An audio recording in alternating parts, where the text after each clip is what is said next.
पोटली जैसे जैसे चढ़ाते जाओगे ये घुटना बदलने की जरूरत नहीं पड़ेगी, डुकरिया ऐसी चलेगी चक रहेगी। और क्या कमरा भी है, शादी आई एक में 6 भरा, 6 इसलिए भरा तुम रात भर सत्संग करो, भजन करो, स्मरण करो, और जितना सत्संग का आनंद हो सकता है। अपनों के बीच में तो हमेशा रहते हो, पर दूसरे को एडजस्ट करना तो सीखो। जरा विचार करो, तुम अपने कमरे में दूसरे को एडजस्ट नहीं कर रही तो ऊपर जाएगी तो भोलेनाथ कैसे एडजस्ट करेगा? सोचो तो शरीर है, विचार तो करो।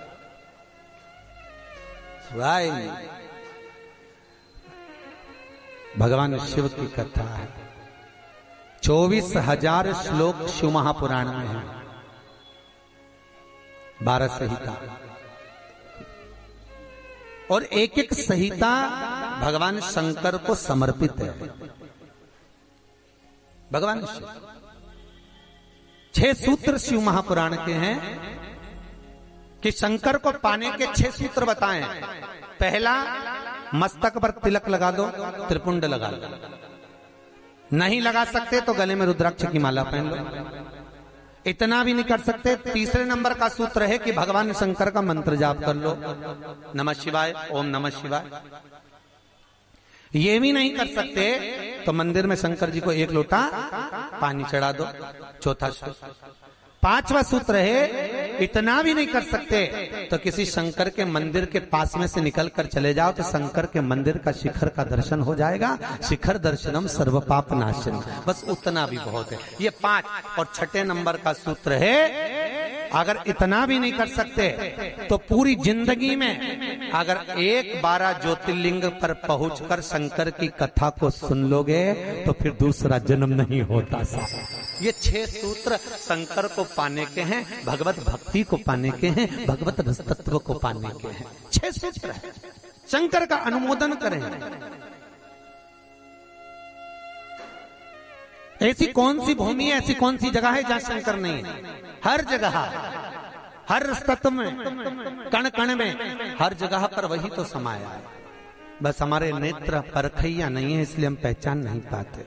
बहुत दुनिया के लोग बहुत कम पहचान कर पाते हैं। बस अंतर तब आता है एक घर के बुजुर्ग माता पिता को और एक परमात्मा को लोग अंतिम तक नहीं पहचान पाते। अंतिम तक बहुत कठिन। माता पिता सब कुछ दे देते हैं बच्चों को। एक सास अपनी बहू को जब पसंद करके आती है, जो सास कभी अपनी देवरानी जेठानी की एक अंगूठी नहीं दे वो हाफ सेट देखी जाती है। सोचो जरा, विचार करो, खुद कैसी भी साड़ी पहने पर बहू को एक से बढ़कर एक चढ़ावे में चढ़ा देती है, तैयार होने का डब्बा भी देती है, नंबर की चप्पल भी देती है, सब कुछ देती है। शादी नहीं होती उससे पहले ना जाने कितना सास बहू को दे आती है। कितना विश्वास सास का बहू पर होगा। और बहू जब पहली विदाई में घर से सास के यहाँ से जाती है तो अलमारी में ताला लगा के चाबी घर ले जाती है। सोचो, सास ने कितना विश्वास करा, सब कुछ दे दिया, और बहू ने ऐसा विश्वास करा कि चाबी तक बटोर के पहली विदाई में ले गई। पहली विदाई क्यों? क्योंकि नंदे आई है, डोकरी निकाल के ना दे दे कच्छो। विश्वास कहाँ, भरोसा कहाँ, पूर्ण तक कहाँ है? भगवान शंकर की कथा कर रही है। 6 सूत्र में से अगर एक सूत्र भी भगवान शंकर का आपकी जिंदगी में आ गया तो जीवन का आनंद देने वाला हो गया। ध्यान देना, कन्यादान जो तुमने करा है उसका पुण्य तुम्हारे मरने से पहले हो सकता है कि समाप्त हो जाए। अन्नदान जो तुमने करा है उसका पुण्य हो सकता है तुम्हारे मरने से पहले समाप्त हो जाए। क्योंकि कई लोग कहते हैं हमने कन्यादान करा, हमने वस्त्र दान करा, हमने मुद्रा दान करी, हमने स्वर्ण दान करा, हमने अन्न दान करा, हमने भागवत कराई, हमने रामायण करवाई, हमने गीता करवाई, हमने तीर्थ करे, हमने व्रत करे। ये सारे पुण्य तुम्हारे खाते में हैं। एक पलड़े में तुम्हारे पुण्य रखे हैं, पर एक पलड़े में जो पुण्य इकट्ठे करके रखे हैं तो पाप भी तो देखो कितना करो। पाप भी तो देखो, मालूम पड़े मुंह से किसी की निंदा कर दी, उसी पुण्य में से कम हो गया। हुआ कि नहीं हुआ? अरे बोलो तो सही, अब 200 रुपए लेके आई थी, अब 200 रुपए में से खर्चा करते जा रहे हो, तो होगा कि नहीं होगा खर्चा? थोड़ा गलत बोल दिया, पुण्य समाप्त हुआ। किसी को अपशब्द बोल दिए, पुण्य समाप्त हो गया। किसी के लिए गलत देख लिया, पुण्य समाप्त हो गया। किसी के लिए गलत सुन लिया, पुण्य समाप्त हो गया। हमने पुण्य तो बहुत कमाया, हमने ढेर पुण्य इकट्ठा करा। कन्यादान, वस्त्रदान, अन्नदान, मुद्रादान, स्वर्णदान, भागवत, रामायण, गीता, यज्ञ, अनुष्ठान, संत पूजा, गुरु पूजा, सब कुछ करी, पुण्य तो ढेर इकट्ठा करा।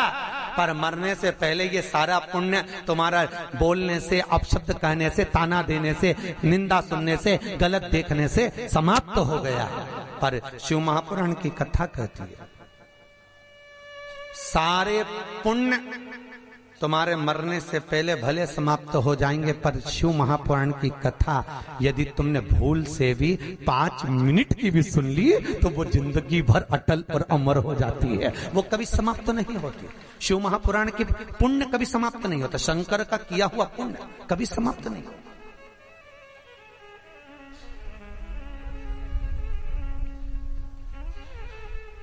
आज वो कोई कह रहा था, गुरुजी वो हम पोटलियां बना के लाए हैं, तो एक एक मंदिर में पोटली चढ़ाए और कई चढ़ाए। हमने कहा लो, आए हो इतनी दूर तीर्थ करने के लिए, 5 रुपया 10 रुपया 2 रुपया करो, जो तुम्हारी मर्जी पड़े चढ़ाओ। 84 महादेव का क्या बार-बार दर्शन करने जाओगे? ब्रज 84 कोस की परिक्रमा तो तुमने ना जाने कितनी बार लगा ली होगी ब्रजमंडल में पहुंचकर, पर 84 महादेव का दर्शन करने के लिए आए हो। और वो 84 महादेव जिसको स्वयं भगवान शंकर की बहन छिप्रिया ने प्रकट किया था, शंकर के ही रूप तत्व से 84 रूप में उनको प्रकट किया है। पूरे विश्व में कहीं पर नहीं है, केवल उज्जैन में, केवल उज्जैन। तो भगवान शंकर की कथा कर रहे हैं, भगवान भोलेनाथ का चरित्र वर्णन कर रहा है। 6 सूत्र में से एक सूत्र भी अपनी जिंदगी में उतारा तो जीवन सार्थक हो गया। मात्र भगवान शंकर की पावन कथा का रसतत्व ग्रहण करें। एक देवराज नाम का ब्राह्मण शरीर में ताप पड़ गया, और शरीर में ताप पड़ने के कारण बहुत ताप पड़ा तो शंकर के मंदिर में पहुंच गया, बैठा। अब वहां तो थोड़ी थोड़ी देर में शंकर के मंदिर में कथा हो रही थी, प्रवचन चल रहे थे, शिव महापुराण का चरित्र चल रहा था, और ये थोड़ी थोड़ी देर में पंडित जी चिल्लाए हर हर महादेव। अब जैसे ही पंडित जी चिल्लाए तो इसके शरीर में ताप पड़े, इसको आ रहा बुखार। अब बुखार आए और कहीं का चिल्लाए, सिर दर्द हो और कहीं का चिल्लाए तो बड़ा बुरा लगे महाराज। अब इसको तो बड़ा अंदर से खटकाओ कि बताओ मेरे तो शरीर में ताप पड़ रहा है, महाराज हर हर महादेव चिल्ला रहा, पर बोल सकता नहीं। ताप पड़ते पड़ते पड़ते पड़ते थोड़ी देर में ये यहाँ से चला शंकर के मंदिर से कथा श्रवण कर कर थोड़ी देर भले ताप पड़ा, बुखार आया, सिर दर्द हुआ, सब कुछ हुआ, पर शंकर की कथा तो शरीर में पहुंच गई, इस आत्मा तक पहुंच गई।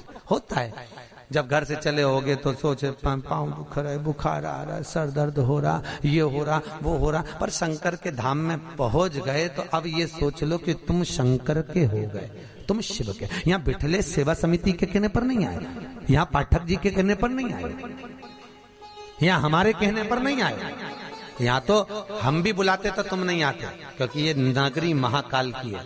महाकाल का राजा है महाकाल, और महाकाल राजा का एक नियम है, यहाँ कोई राजा, कोई मंत्री, कोई बड़े से बड़ा राजपाट वाला इस नगरी में रात नहीं रुक सकता, यहाँ का नियम है। क्योंकि यहाँ एक ही राजा, कौन सा?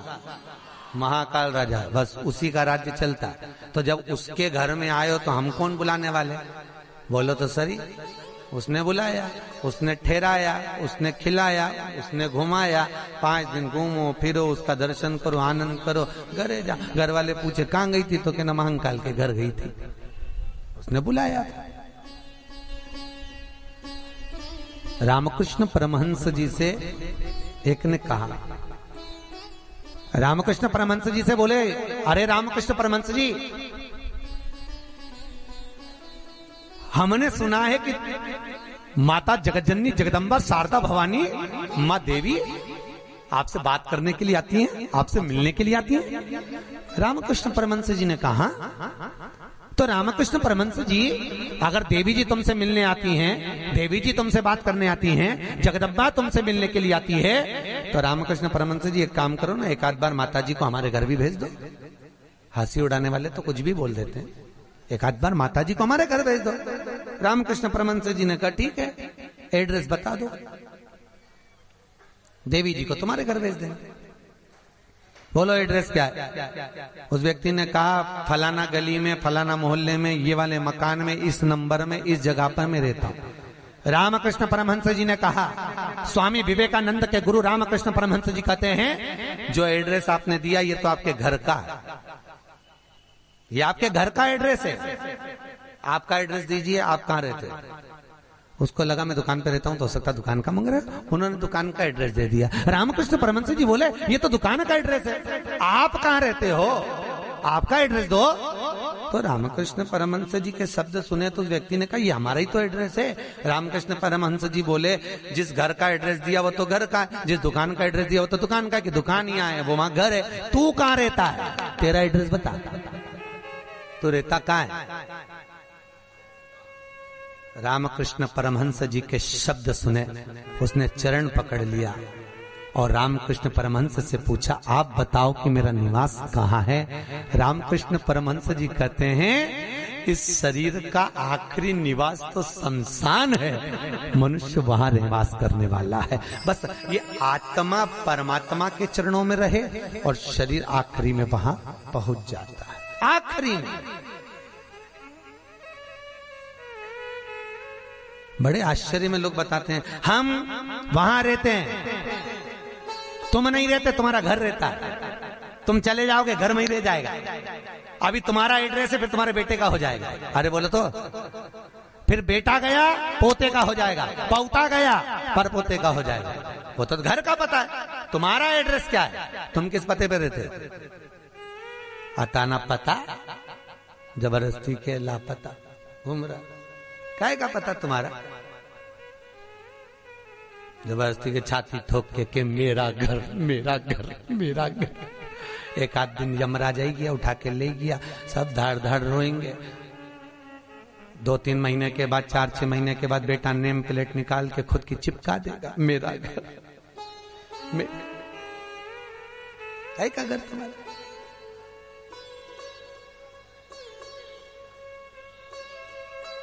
क्या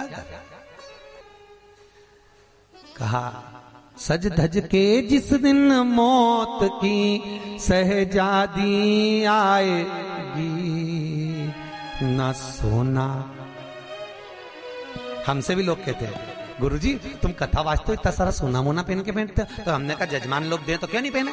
अरे बोलो तो दीजिए, कई करे कई बाद में जोड़ जोड़ के औलाद के देखे ना, है तो तुम्हारे पास भी, बस तुम भी जोड़ जोड़ के लाकर में, अलमारी में लाकर में, और एक आध दिन मर गई और सारा पड़ा की पड़ा रह गया, ऊपर जाके याद करेगी वाला हार तो पीना ही नहीं, फिर कई मतलब का सब पहना कई करे वो कर।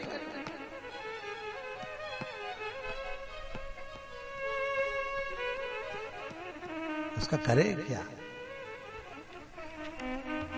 जितनी साड़ी धरी है सब पहन लो जीजियों, बाद में किसी काम की नहीं, सब धरी ले जाए। ऊपर जाती जाती यमराज सेकेगी, नीली वाली तो पहनी नहीं थी, अभी पीको लगवाई थी, एक बार फिर से छोड़ दे वंश मोर, फिर से छोड़। भगवान भी यमराज भी कहेगा चल ऊपर चल, अब कहीं नहीं पहने, ले गया वही करे। खूब जोड़ा, आखिरी में यही छोड़ा, और फिर इतना बड़ा फोटो टंगा, उनमें प्लास्टिक के फूल की माला, और वो भी पंखा में माला यूं हिले, पंखा में माला हिले और डोकरी फोटो में स्माइल दे। वो डोकरी भी इसलिए स्माइल दे कि बेटी हम भी जोड़ जोड़ के मर गए, यही टंग गए, तुझे भी टंगना है, इसलिए डोकरी भी हंसे, यही टंगे से जोड़ो। कुछ नहीं खाया, खूब जोड़ा, खाना खाने की फुर्सत नहीं थी, साथ सवेरे 8 बजे से रात को 10 बजे तक दुकान नहीं छूटे, नहीं छूटे। एक एक ग्राहक के लिए बैठा दिया और आखिरी में सब छोड़ के घर के लोग अर्थी पे भी ले गए तो बांध के ले गए। सबको मालूम है मर गया। उसके बाद भी ना जाने क्यों बांध के ले जाते और खींच खींच के बांध, खींच और खींच और खींच। अरे सबको मालूम है मर गया, कोई भगेगा थोड़ी ना, काय को खींच, हल्की बल्कि बांध दो, ले जाना तो है नहीं, और खींच खींच के बांधी, क्योंकि इनको डर इस बात का लग गया, उठ के भग गया। अब उनको तो कुर्सी भरना, उसकी जगह दूसरे को ले गया तो इसी को ले चलो, जैसे कहा करो उसका क्या। सज धज के जिस दिन मौत की सहजादी आएगी, न सोना काम आएगा न चांदी। छोटा सा तू कितने बड़े अरमान हैं तेरे, मट्टी का तू सोने जैसा मान है तेरे। मेरे को नहीं जानते, मेरे को नहीं पहचानते। अरे भेरू तुझे तो सब जाने, मेरे को नहीं जानते। मट्टी का तू सोने जैसा मान है तेरे, मट्टी की काया एक दिन मट्टी मिल जाएगी, न सोना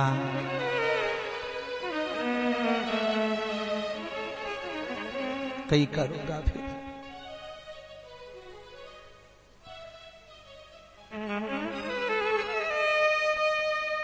गीता वाटिका गीता प्रेस में कथा बाची, क्या 3-4 साल हो गए गीता प्रेस गीता वाटिका। उन्होंने कहा गीता वाटिका वालों, गुरु जी हमारा गीता प्रेस वालों की ओर से कैंसर हॉस्पिटल चलता है गोरखपुर में, आप चलिए। देखने गए, बड़े बड़े करोड़पति भी अटैची लेकर पैसे की खड़े थे कि मेरे पिता के कैंसर ठीक कर दीजिए। इनका ये पत्नी का कैंसर, अटैचियों में माल भरा था और कह रहे थे ये ठीक कर दीजिए। अटैचियों में माल भरा, काम आ सकता है, अटैची भर कर रखी हुई है।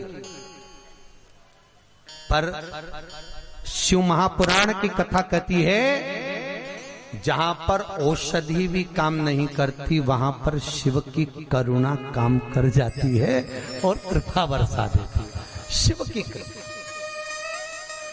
शंकर करुणा करता। तुम एक बार विश्वास रखो उस शिव पर, उस शंकर पर। देवराज ने प्राणों को त्यागा, प्राणों को त्यागा तो भगवान शंकर के धाम में चले गया।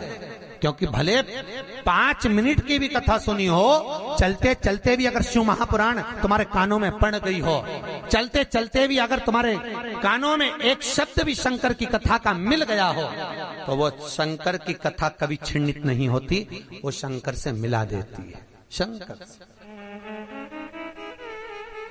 शिव से मिला। देवराज मोक्ष पा गए।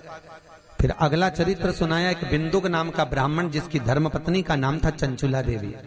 बिंदुक जो भी लाता वो चंचुला को लाकर देता। क्यों देता? क्योंकि पति का नाम केवल पति है, पर पत्नी का नाम धर्म पत्नी है। पति कुछ भी कमाई कर लाएगा वो अपनी धर्म पत्नी को देगा, क्योंकि ये धर्म में लगाती रहेगी। अगर ये मेरी कमाई को धर्म में लगाएगी तो मुझे भी बैकुंठ तक तो ले ही जाएगी। ये धर्म पत्नी है, धर्म पत्नी।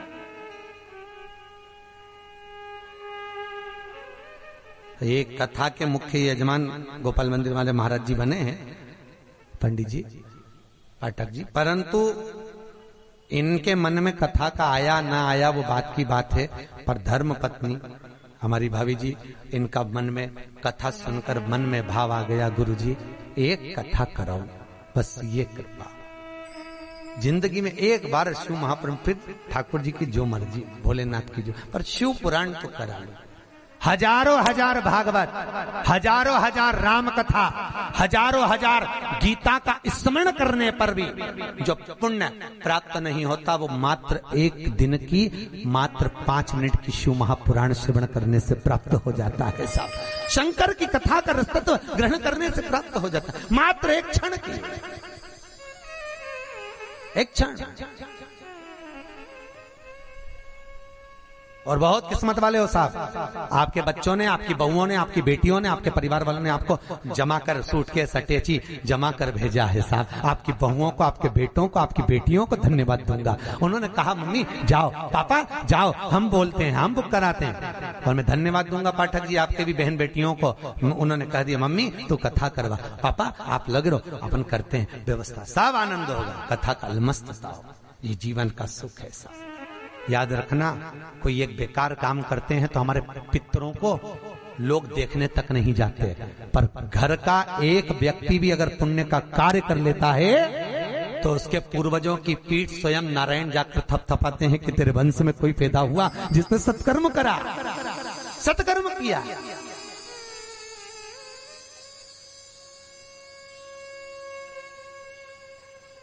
पुण्यता। और ये मुख्य यजमान जो बने ये बहुत करोड़पति नहीं है, मंदिर के पुजारी जी हैं। भोपाल मंदिर में पंडिताई करते हैं, पूजा पाठ करते हैं।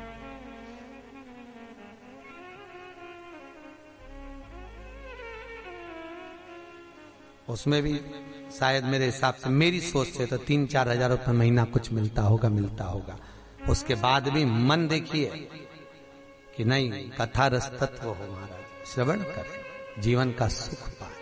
और ये इनके ऊपर जो कृपा हुई है ये पूर्वजों की हुई है कहीं, और आपके ऊपर जो कृपा है, आप जो यहाँ महाकाल की नगरी में बैठे थे, तुम्हारा तो है, पर तुम्हारे भी पितरों की ना जाने कितने पूर्वजों का आशीर्वाद होगा। उन्होंने धक्का मारकर तुम्हें महाकाल की नगरी में भेज दिया। कहीं पूर्वजों की, कहीं पितरों का आशीर्वाद, कहीं आहूत और वासुकों का आशीर्वाद जो हमको परमात्मा की शरणागति तक लेकर जा रहा है, भगवान के चरणारविंद तक लेकर। बिंदु को जो लेकर आता वो चंचुला देवी को देता, चंचुला देवी उसको भोग में लगा लेती है, पर चंचुला कभी धर्म में नहीं लगाती।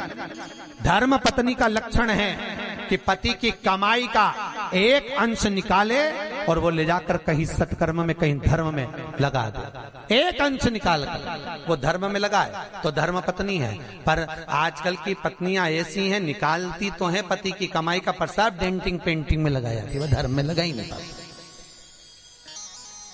धर्म में लगे ही नहीं। वो कितना ही प्रयास करें। कई माताओं की आदत रहती है हर